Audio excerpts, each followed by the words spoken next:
Hello, my beloveds. Are you ready to party? Because Romeo is. They are going to crash this masquerade, and they probably did a little pre-gaming before they decided to crash this party. And there's this cool thing that I found and I stole from the internet. Thank you, internet.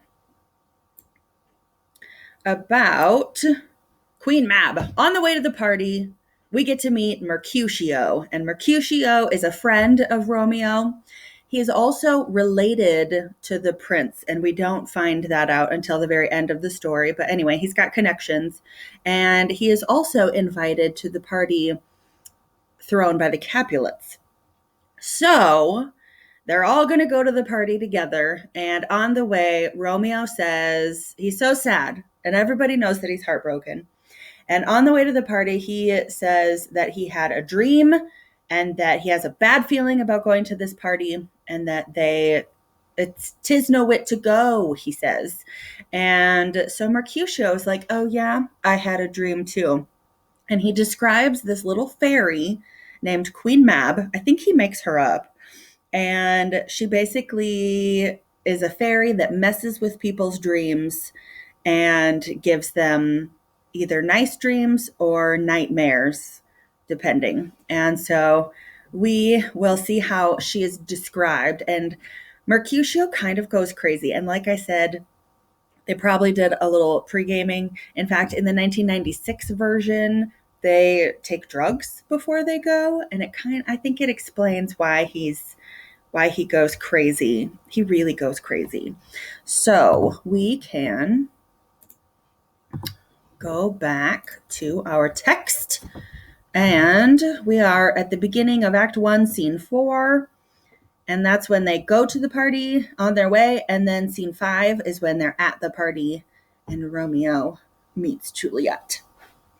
Okay, here we go.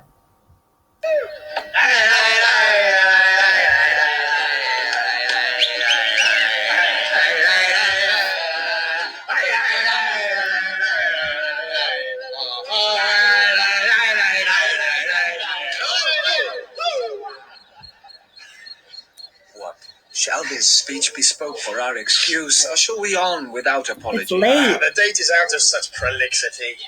We'll have no Cupid hoodwinked with a scarf, bearing a Tartar's painted bow of lath, scaring the ladies like a crow keeper.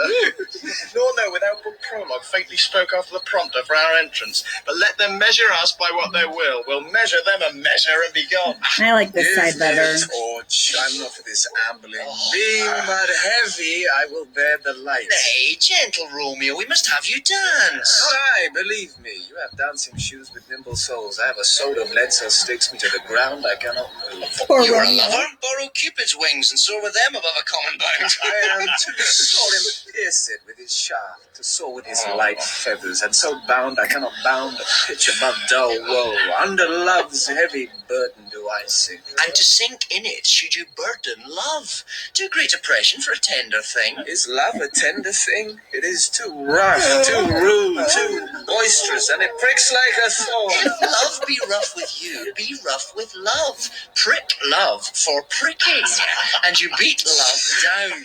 Sounds kind of Give me a case to put my visage in. Sexy. A visor for a visor. What care I, what curious eye doth Give me a hope mess. deformities. Here are the beetle brows shall blush for me. Come, knock and enter. And no sooner in, but every man be taken to his legs. A torch for me, let wantons light of heart tickle the senseless rushes with their heels. For I am proverb with a grandsire phrase. I'll be a candle holder and look on. The game was ne'er so fair, and I am done. Tut, done's the mouse, the constable's own word. If thou art done, we'll draw thee from the mire of this Sir Reverend's love, wherein thou stickest up to the ears. Come, we burn daylight, ho! Nay, that's not so. I mean, sir, in delay, we waste our lights in vain, like lamps by day. Take our good meaning, for our judgment sits 5 times in that, ere once in our 5 wits. And we mean well in going to this mask, but 'tis no wit to you go. shouldn't Why may go. one ask? I dreamt a dream tonight. So did I. Aye. Well, what was yours? The dreamers often lie. In bed, asleep, while they do dream things true. Then I see Queen Mab had been with you. She is the fairies' midwife, and she comes in shape no bigger than an agate stone on the forefinger of an alderman, drawn with a team of little atomies over men's noses as they lie asleep.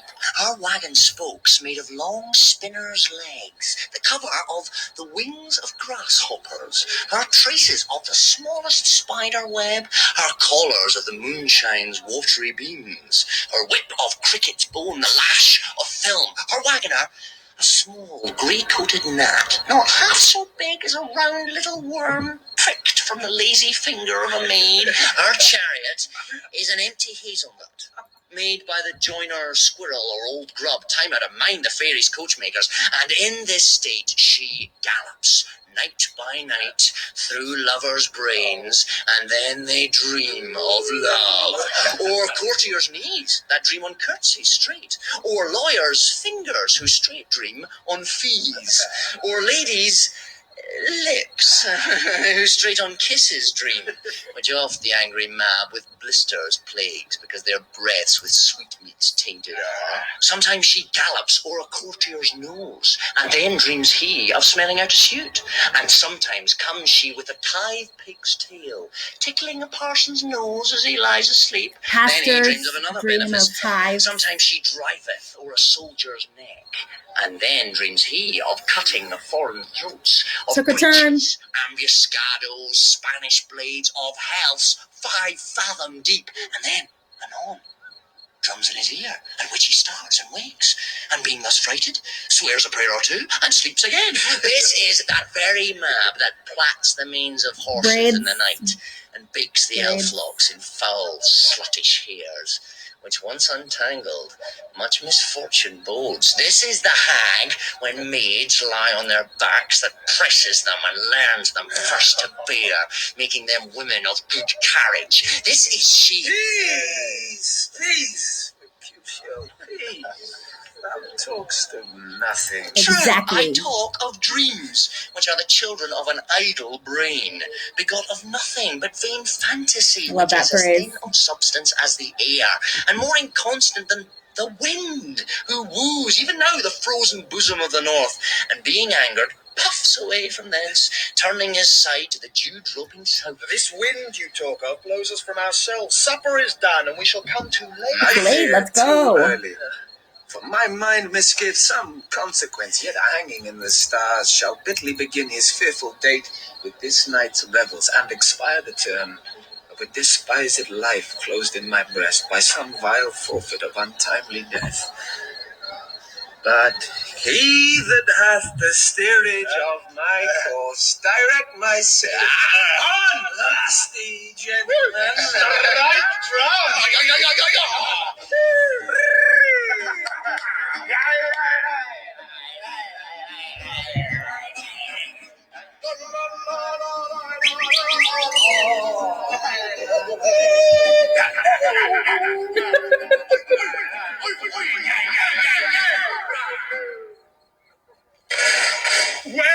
Now they're at the party. Okay, a couple of things.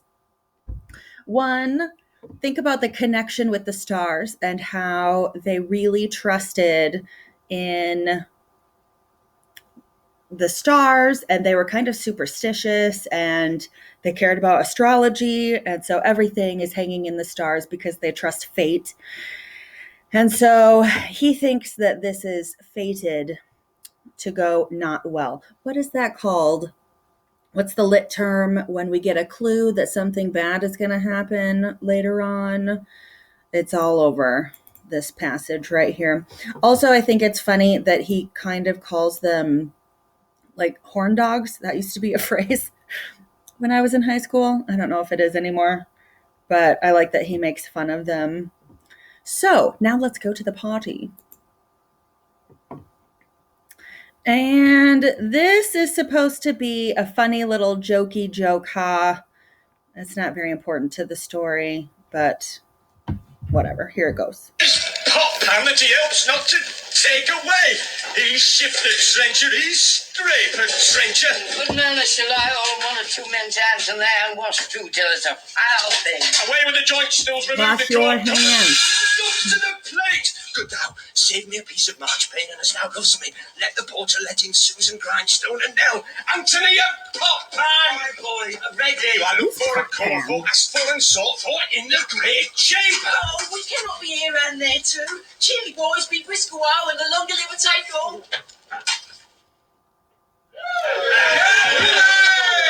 Welcome, gentlemen. Ladies that have their toes unplagued with corns will walk about with you. My mistresses, which of you all will now deny to dance? She that makes dainty, she elsewhere hath corns. And I can neither. If you don't dance, Welcome, gentlemen. You have I corns seen on the your day feet? that I have worn a visor and corns could will tell a dance, will dance. whispering tale in a fair lady's ear, such as would please. 'Tis gone, 'tis gone, 'tis gone. You are welcome, gentlemen. Come, musicians, play. Ahol.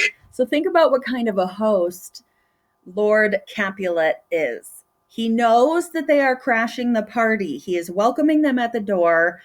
And he says, I remember the day when I used to mask my face and dance all night. So you are welcome to the party. And he doesn't care who they are. It's kind of an interesting characterization or characteristic for the dad. Give room. Put it, girls. More light, you knaves, and turn the tables up. And quench the fire. The room is grown too hot.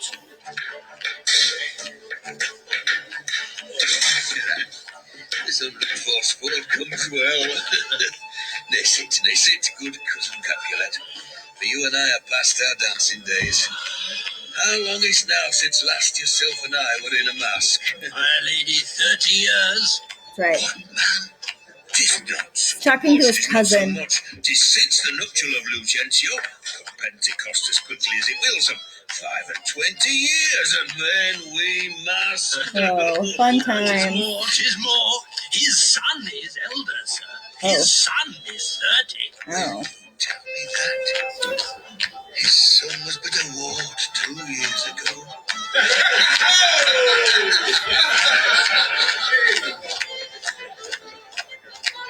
Oh, what lady's that which doth enrich the hand of yonder knight? I know not, sir. Oh, she doth teach the torches to burn bright. It seems she hangs upon the cheek of night as a rich jewel in an Ethiop's ear, beauty too rich for use, for earth too dear. So shows a snowy dove trooping with crows, as yonder lady her fellow shows. The measure done, Measures I'll a watch her dance. place a stand, and touching hers, make blessed my rude hand. Gonna touch it with his hand. Did my heart love till now, forswear its sight, for I ne'er saw true beauty Never. till this night. Stole the V. What's his first impression of her? Now, Should be a month ago. he heard him. Fetch me my rapier, boy. Get my sword. There's the slave come hither, covered with an antic face, to fear and scorn at our solemnity. Does he scorn Now by the stock at their of my happiness? kin, to strike him dead, I hold it not a sin. What does Tybalt want to do? Kinsman, wherefore storm you so? Uncle, this Sir Montague, our foe, a villain that has hither come in spite, to scorn at our solemnity. He's making fun of us. Young Romeo, is it? 'Tis he, that villain Romeo. Villain again. Content thee, gentle coz. Messing with his honor Let him alone. or offending. Bears him like a portly gentleman, and to say truth, Verona brags of him to be a virtuous and well-governed youth. Oh, I would not for the wealth of all got a this good town here reputation. in my house do him disparagement. Therefore be patient. Take no note of him. It is my will, which if thou respect, show a fair presence and put off these frowns, an ill-beseeming semblance for a feast. Fits when such a villain is a guest. I'll not endure him. He shall be endured. What, goodman boy? I say he shall go too. Am I the master here, or you go too? You'll not endure him? God's my soul. You'll make a mutiny among my guests. You'll set cock-a-hoop. You'll be the man. Oh, Uncle, 'tis a shame. Go, Joe, go, you are a saucy boy. You're a Is saucy so boy. indeed. This trick may chance to scathe you. I know what. You must contrary me. Marry, Tista. Well said, my hearts. Plain comes go. Be quiet up. More light. More light. I'll make you quiet, what? Chilly, my hearts. It's like going back and forth. Collar beating makes my flesh tremble in their He's so mad. I will withdraw, but this intrusion shall, now seeming sweet, convert to bitterest gall. You'll pay for this. Here he goes. Is he smooth? Let's judge him. If I profane with my unworthiest hand this holy shrine, the gentle sin is this: my lips, two blushing pilgrims, ready stand to smooth that rough touch with a tender kiss. All right, so let's see what a shrine is. A holy shrine. Please don't Google anything naughty. Please, please, please. All right, so a shrine. This is a shrine. This is a shrine. It is a place to go to worship. And like a holy shrine, sometimes people can do these at home. Like sometimes even Catholic families will have a shrine at home. This all seems like Middle Eastern, but see, here's a Catholic one or a Christian one. So it doesn't have to be.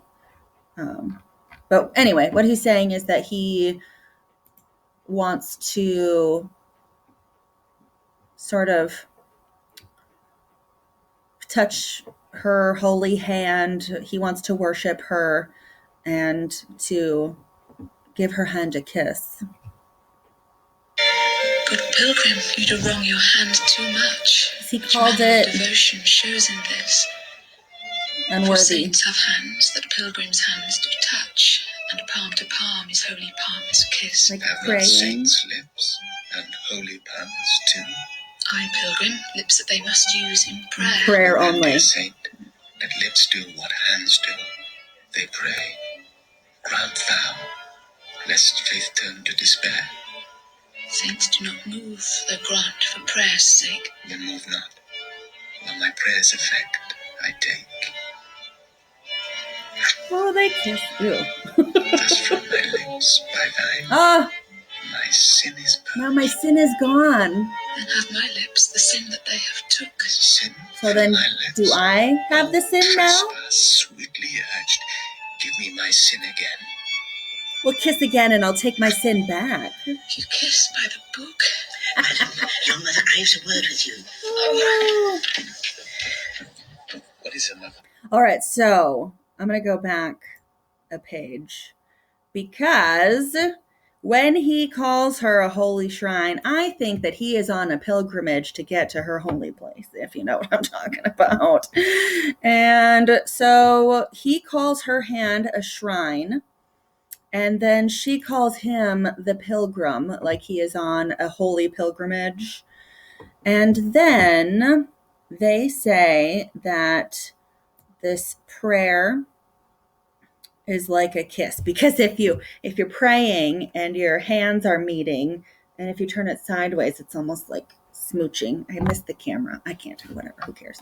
Okay, so now they have just met and exchanged like 10 words, and they've already kissed twice. So it seems like Romeo is pretty smooth. Do we judge him? He never saw true beauty until he saw Juliet. So what does that say about Rosaline? Kind of feel bad for her. Married bachelor, her mother is a lady of the house, and a good lady, and a wise and virtuous. I nursed her daughter that you talked with all. I did. I tell you, he that can lay hold of her shall have the chance. Is she a Capulet? Oh no. Oh, dear account, my life is my foe's debt. Away, begone, the sport is at the best. Party's So over. I fear, the more is my unrest. Hey, gentlemen, prepare not to be gone. We have a trifling foolish banquet towards. Oh, indeed so. Oh, why then, I thank you all. I thank you, honest gentlemen. Good night. More torches here. Come on then, let's to bed. Sit by my fay, it waxes late. I'll to my rest. Come hither, nurse. What is yon gentleman? The son and heir of old Time Mary. Okay. What's he that now is going out of door? Very that, I think, be young Petruchio. What's he that follows there that would not dance? I know not. Go ask his name. If he be Mariette, my grave is like to be my wedding bed. His name is Romeo, and a Montague, the only son of your great enemy. My only love sprung from my only hate. Too early seen, unknown, and known too late. Prodigious birth of love, it is to me that I must love a loathed enemy. What's this? What's this? A rhyme I learnt even now of one I dance withal. Juliet! On. Come, let's away. The strangers are all gone.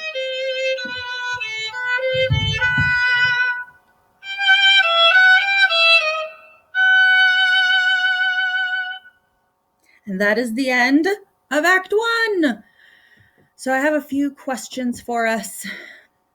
I will decide how to ask them later. I don't know right now. Okay, bye.